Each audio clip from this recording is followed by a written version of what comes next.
The year is 1981, and you're looking for a personal computer. So, what's the best option to get? That would be the Commodore 64 personal computer with professional power. It had a fair bit of memory for back in the day, and the sound chip was very advanced. I think one of the most advanced of any home computer in the day. And if you wanted to save any data off the computer, you would need a floppy drive and a box of discs to go with that. So I'm going to get all these items unboxed and set up so we can get started computing with the Commodore 64. So let's start here with the computer itself. Pretty dirty box, but I would expect that from a 40-year-old machine. Crack it open, and what do you see? You got the Commodore 64 user's guides.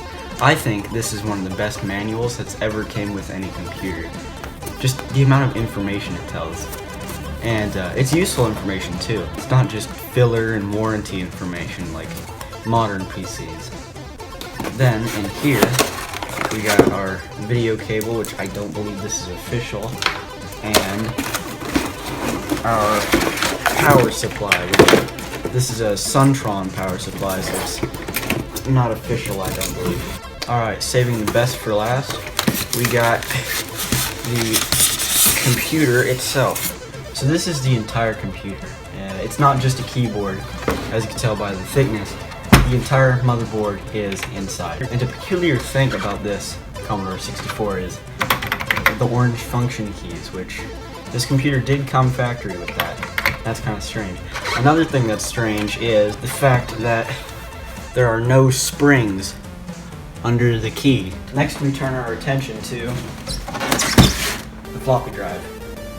Now these were pretty expensive, even for back in the day. This one was bought for $250. And here is the disk drive.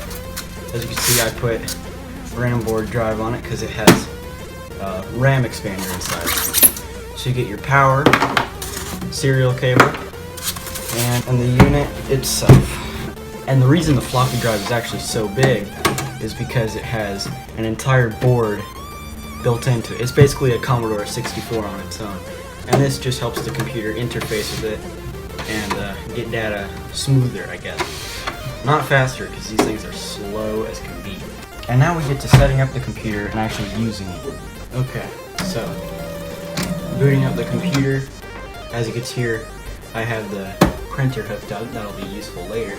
So the computer automatically boots you to basic, and here you can see it has 64K of RAM, and you see you have 38K basic bytes free.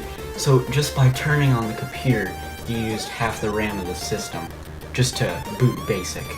So since we're in Commodore Basic, if we just type random things, it won't understand it. We have to type basic commands. So that comes in useful when we have to load something from the drive here. You have to know what basic command to type. And the command most commonly used for booting disks is load, if I could spell right, load that, comma 8, comma 1, and that'll load your disk off of drive 8, which the drive automatically defaults itself to. Now if you have multiple drives, you could set them to 9 and 10. And probably the most useful software you'll find on the Commodore is GEOS, the Graphic Environmental Operating System. It's basically, think of it as Microsoft Windows, but for Commodore. So what you could do is take your GEOS system disk, put it in your drive, and then type load GEOS, comma 8, comma 1, I think. So before we get into the GEOS operating system, I'm going to talk about this. This is the Epix Fast Load cartridge for the Commodore. It claims to speed up drive operation by up to 5 times. So I'm going to click off the computer and use this Fast Load cartridge for the rest of the video. Alright, now we're in the Graphical Environment Operating System, better known as GEOS. And unfortunately I don't have the Commodore mouse, so I'm using this Suncom joystick. It's actually meant for the Commodore 128. It attaches on the side of it like this, and it's pretty seamless. So this is GEOS. This is the system disk of GEOS. Actually, the more interesting thing is this. Disk 2, specifically side B, the applications disk. And to load that, there's a simple command. You hit the Commodore key and R. That'll reset the system.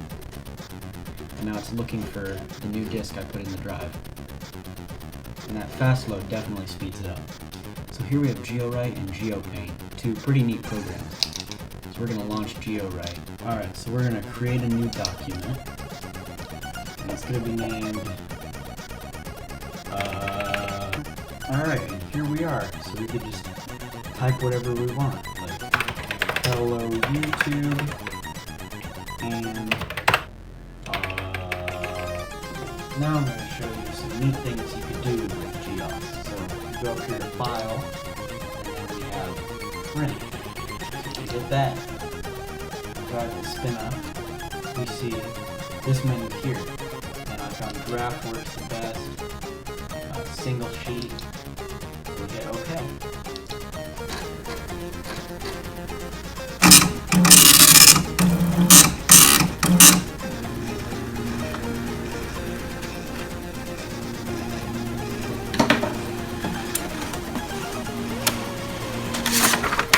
And there you go.